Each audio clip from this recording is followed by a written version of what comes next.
Greetings and hello, fellow Trekkies. Welcome back to another episode of Yelling About Star Trek. My name is Christian Fox, and this is a show where I yell at you about all things Star Trek for your amusement. So I'm not yelling at my friends and family who don't want to hear my thoughts and theories on this fantastic franchise.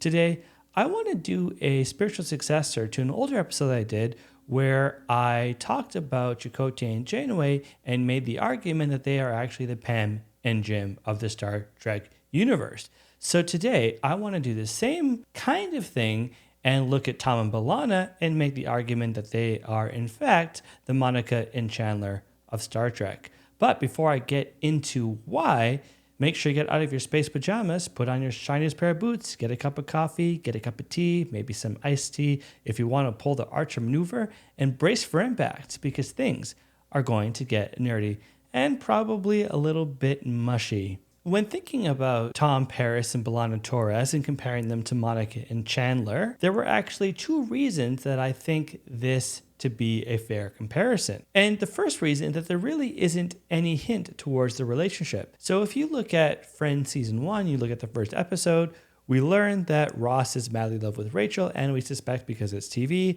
that Rachel at some later point might have the same feelings. And so that is the couple that the show focuses on. It's very much a Ross and Rachel show. It's a will they, won't they, were they on their break, were they not on their break? And that's what you kind of expect because most shows do have one couple that is the couple of the show, and that's where you get Ross and Rachel. And when you see Monica and Chandler, they're friends, they're dating other people, but there's really no hint that they're actually going to be a couple. In fact, the show kind of suggests that if Monica and or Chandler find the perfect partner, it's probably not going to be someone on the main cast and probably going to be a guest starring character, someone like Mike in later seasons for Phoebe, or in the case of a lot of sitcoms, they probably won't find anything. So you don't expect that they're going to be together. Now, let's compare that to Tom and B'Elanna on Voyager. It's kind of the same thing. There's really no hint at their relationship. If you look at Tom, especially season 1, Tom is portrayed as like the super suave, cocky, ladies' man, kind of a Riker, Captain Kirk-esque character, someone who you think is going to probably fall in love with someone on some random planet, be super passionate, and then by the end of the episode, they're going to sail away off to the next planet. And Tom is probably not going to mention them again. And it's not because Tom is a jerk, and it's not because all of these characters are a jerk. It's just an inherent trope when you have a show like Star Trek where they go from planet to planet. Because Kirk would often get involved with alien women. He'd fall madly in love, and then something would happen, and then he'd say goodbye, and they'd leave, and that was it. Never see them again. And that's kind of what you expect to happen with Tom Paris.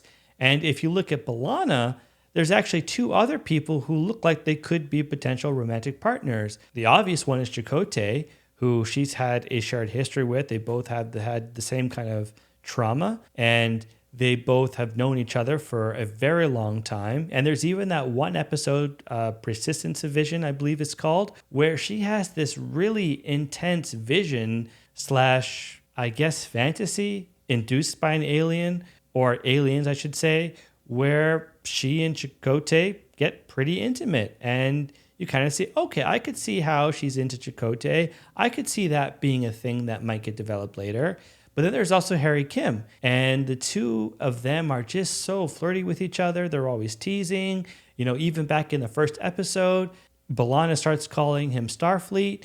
And that just becomes a reoccurring thing where whenever they have a conversation, she'll call him Starfleet. Or maybe Harry will fall in love with someone, and then she'll make fun of him for it, but they kind of tease each other. So you feel like, as a viewer, that, you know what, maybe it's going to be B'Elanna and Harry Kim if it's not Chakotay, but you don't think about Paris at all. You kind of assume that in true Star Trek fashion that no one's actually going to get together ever because it's Star Trek and because, well, most of the shows don't have long-term relationships, at least up until that point. And I know DS9 is kind of the exception there. But generally speaking, Star Trek doesn't really get involved with long-term relationships. And so you don't have your characters really embracing that. If you look at Riker and Troy, It took them, 20 plus years to finally tie the knot, and for Riker to be like, oh, I'm actually in love with Troy. I probably should have asked her to marry me like 20 years ago. Come on, Riker, what are you doing? So you don't expect that there's going to be a coupling in Voyager, and that's a kind of weird word. It sounds a lot like coupling, like, oh, there's a power coupling. I don't know what I'm going on about, but the point is, you don't really expect that to happen in Voyager because it really hasn't happened in Trek before then. So when you compare both of those pairings of characters, Monica and Chandler, and Tom and B'Elanna, you really don't get the sense that either of them are going to be together and either of them are going to be a long-term couple. But it works. And that actually leads me to my second reason, which is both these couples feel completely organic and they just kind of work. There's really no explanation as to why. I'm sure there's actually an explanation. Like, if you look at a lot of the episodes where they're together, they really do complement each other and they help each other work through their problems. But it's something that's so unexpected, but it doesn't feel like it's out of place. So by the time you get to, I want to say it's season 4 of Friends, so if I'm wrong, please let me know. I don't know my Friends like I know my Star Trek, but I think it's in season 4 when Ross is about to marry Emily, but can't because he says the wrong name. And it's that episode where Chandler and Monica hook up and they really like each other. And you see it happening and you, as the viewer, are kind of like, you know what? I'm buying that. I kind of feel the chemistry here. I'm not opposed to it. And so by the time that happens and they get back, and as I said, you as the viewer, are all kind of into it. And you're like, okay, when's everybody else going to find out? When's everyone else going to find out? And they keep it a secret for a while, but then Joey discovers the truth by accident. And then it kind of gets revealed to everyone else through sitcom-y ways, but everybody in the show even kind of accepts that, hey, this is actually a thing that we can get behind and something that the characters are like actively happy with, which you don't always get. You don't always get two characters getting together and everybody loving it. I mean, it doesn't always happen where characters don't like that, but you know, it's nice that in Friends, everybody was really supportive of their relationship. And even Ross, who's super protective of Monica, was okay with it. I can't remember if Chandler had to get Ross's blessing and if Ross was being Ross about it. But even if he did, eventually he gets to the point where he's totally cool with Chandler and Monica, and he's totally fine with them being together, which I think is great. And then you look at Star Trek Voyager, and by the time you get to season 3 Blood Fever, is it Vorik or Torek? Torek is from Next Gen, who's also a Vulcan in engineering, and Vorik is the other Vulcan in engineering who's on Voyager. They actually are both twins, apparently, according to some of the books, that they're twin brothers. It's a silly thing. It's a whole other episode I could get into, but I'm not going to get into that right now. But it's the one where Vorik goes through Vulcan Ponfar, and then he wants to mate with Torres, but Torres doesn't want to have anything to do with it. And then Tom has to step in and fight him and mate, I think, is what happens. I'm a bit fuzzy on it. But basically, it's that episode where their relationship kind of forms. I mean, prior to that, we did have a little bit of flirting back and forth. There was one episode specifically where Tom was saying that some other random crew member had a crush on Torres and was kind of teasing her for it. And there was maybe a little hint of jealousy, but not a lot. So there was a little bit of flirting, but it's really in Blood Fever when, okay, the viewer gets the idea that, okay, something is brewing. They're probably going to get together in some level. And so it's not entirely without hint, but I would say between that episode and when they finally do get together, it's very quick. So it doesn't feel like it's a long, drawn out, like 7-year thing. I talk about NCIS quite a bit, okay? So that's something I always go to. And you look at Bishop and Torres, and I think, when did Bishop come? Bishop was probably around 2013, 2014. She just left the show in 2020.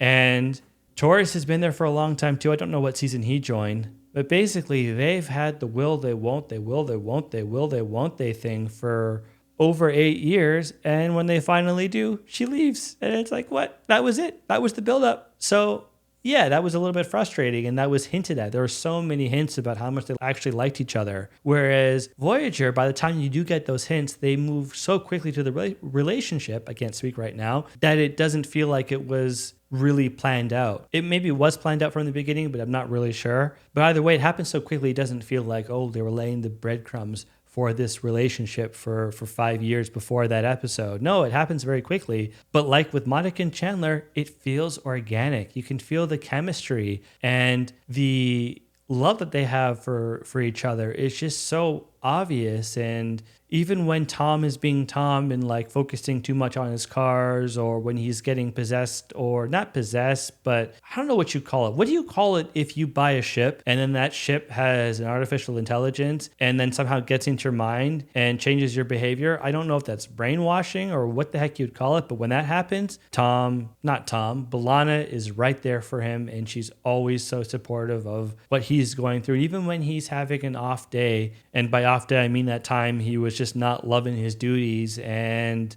then got taken over by another guy or body swapped with another guy, she was there. She supported him through all of that. And then when you look at B'Elanna, the fact that she has always struggled with being half human and half Klingon, Tom was there to help her work through that and to help her embrace her Klingon traditions as well as her human traditions. And Tom wasn't like super forceful, like, I'm telling you what to do. You better study Klingon mythology and Klingon heritage because that's what you are. And Klingon traditions, by the way. No, he didn't do that. He was very approachable and he was very soft and very thoughtful towards her, but he was just nudging her in a nice, encouraging way to maybe explore some of her Klingon heritage. And I know they did get a little bit testy with each other from time to time.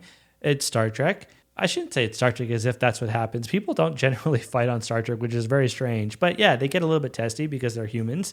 And, well, a human and a human half Klingon, half human hybrid. I don't know why I'm blanking so much on my words today. It's been a long week. So that's all I got for that. But what I'm trying to say is that they really complement each other, really help each other work through their problems. And so when it happens and it comes out of nowhere, it feels organic. It feels like something you can get behind, something that you can buy that happened. And that not only did it happen in the show, but they're going to be together forever, most likely, unless they get a divorce in 30 years. But the show really does a good job of showing them, not showing them, but showing us how they are a really good couple, one that's going to endure for a very long time. And it's amazing because, it came out of nowhere. And there was really no hint that Tom was going to end up with a long-term partner. The closest we ever got to that was Rain Robinson in Future's End, season 3.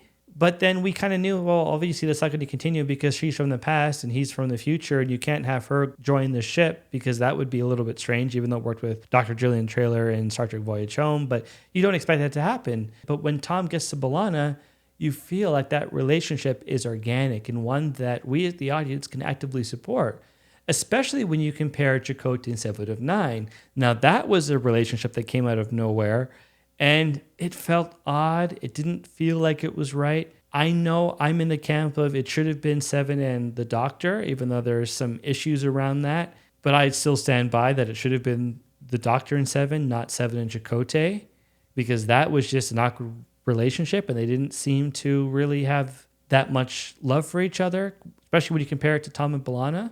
So that's an example of one that doesn't work, but Tom and B'Elanna does work. And it's one that we as the viewers can actively appreciate. And maybe there are people out there that don't think it's a good relationship, but personally, I buy it, I love it, and I'm so happy that it happened. And that it's the same way I feel when I watch Friends. I love Monica and Chandler. They're such a stable couple and one that feels like there's so much chemistry. Yes, they have fights with each other, but they resolve them and they get through it, and you really believe that they are going to be together for the rest of time. And then when you look at Ross and Rachel, it's like, okay, I know they're the couple. They're the main couple of the show. There's a lot of, but Ross doesn't really behave in the best way, and he acts like a jerk a lot of the time. And there's just all this stuff going on that I don't fully love the Ross and Rachel relationship. So it's because the relationship between Tom and B'Elanna came out of nowhere with no real clues, but worked so well that I believe that Tom and B'Elanna are the Monica and Chandler of Star Trek. But what about you? Do you agree with my thoughts on Tom and B'Elanna? Am I completely wrong? Is there another couple that you think is a better comparison? Let me know. I'd love to hear from you. Also, let me know what you like and what you don't like about this show, because ultimately my goal is to make a podcast that you enjoy listening to and now watching. In the paraphrased words of Captain Kirk, I shall see you out there. That away.